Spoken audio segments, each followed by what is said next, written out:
pozdrav še iz Ljudske univerze Koper, z Obalne ljudske. In ker 20 minut spet sedimo, bi vas povabila, da spet malo ostanemo, še zadnjič danes. Nisem pa danes tukaj samo zato, da nas bi malo razgibala, ampak sem tu, da vam povem eno dobro zgodbo, ki smo jo v lanskem šolskem letu spisali s podjetjem Lipro d.o.o. Oziroma, če sem še malo bolj natančna, napisali smo skupaj prvih nekaj poglavij, preostane zgodbe pa zdaj pišejo sami.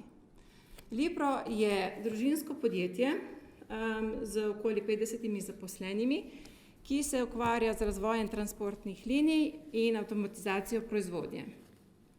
V podjetju so se zbrali 5 ključnih vrednot, ki so jih zapisali in ki jim pri poslovanju sledijo. In v okviru teh vrednot najdemo tudi kompetenco pridobivanja novega znanja in nenehnega učenja.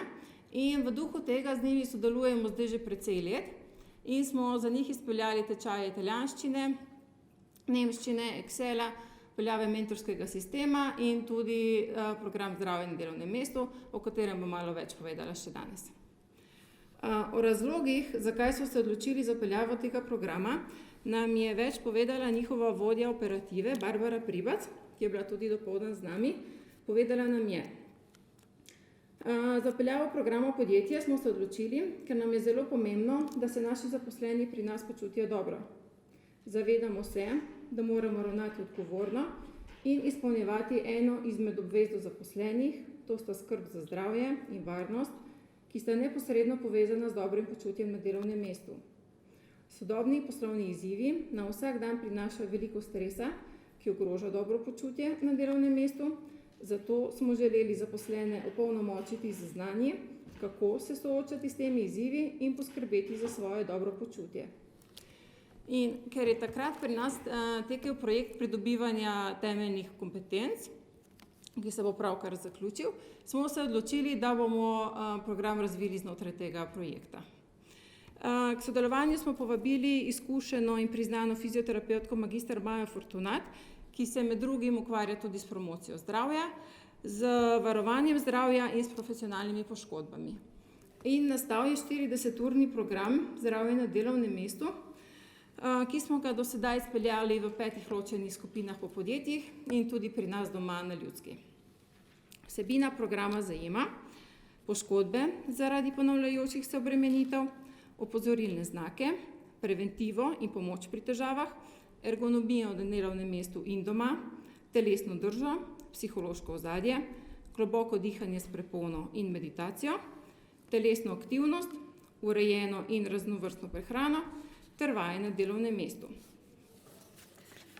Zdaj v prvem delu programa smo izvedli najprej skupinski del, kjer je fizioterapevtka zelo plastično in številnimi primeri iz dobrega vsakdanjega življenja predstavila udeležencem vsebino, ki sem jo prej naštela.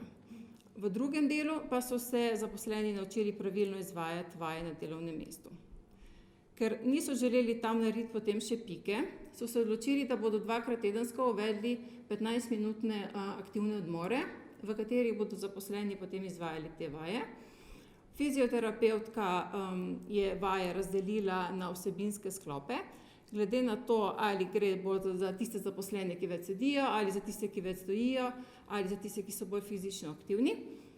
In eden izmed njihovih zaposlenih, ki se v prostem času ukvarja z digitalno fotografijo, je fizioterapevtko posnel pri izvajanju teh vaj.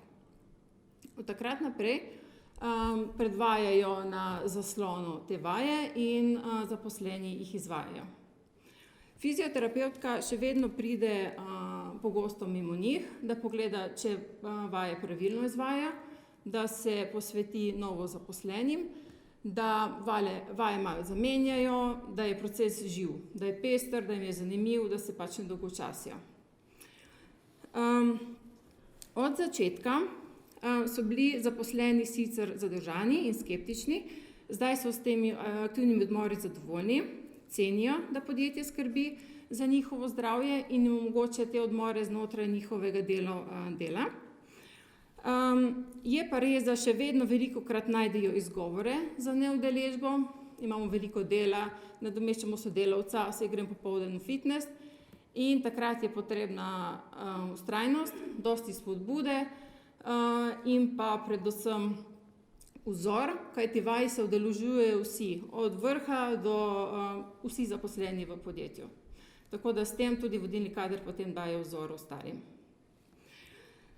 Na Ljudski smo veseli, da lahko uspemo z različnimi projekti slediti tem potrebam na trgu dela, da lahko razvijamo izobraževalne programe, ki se nam zdijo aktualni, pomembni. In za tega smo posneli tudi promocijski video, ker smo želeli glas o njim širiti. Posneli smo ga s Tino, našo sedanjo direktorico. Se sicer zavedava, da za njega ne bova prejeli Vesne ali kakšne druge filmske nagrade. Se nam pa zdi, da smo vseeno nekako zajeli bistvo z njim. In bi vam ga rada danes pokazala.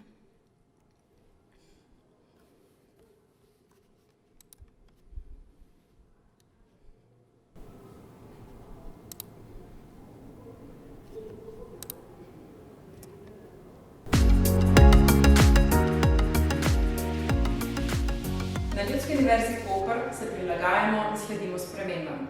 S podjetji razvijamo izobraževalne programe, ki izhajajo iz vaših potreb in želja. Zdravje, zakaj razmišljamo o tem, da bi ga približali sodelavcem? Ker zdravje je osnova za vsakodnevno dobro počutje, tako doma kot na delovnem mestu. 60% nekje je poškodb in bolezni, ki so pogojene z delovnim mestom. Pri nas v ambulantah srečujemo preveliko poškodb, preveliko deformacij, ki se jih težje zdravi. Jaz priporočam vsem podjetjem, da bi se udeležili programa, razmišljali v to smer, da lahko veliko naredijo in zmanjšajo bolniški staž, zmanjšajo poškodbe, operacije in tako naprej. Program za zdravje na delovnem mestu priporočamo vsem tistim podjetjem, ki jim je mar za njihove sodelavce in ki si želijo dobrega počutja na tem delovnem mestu.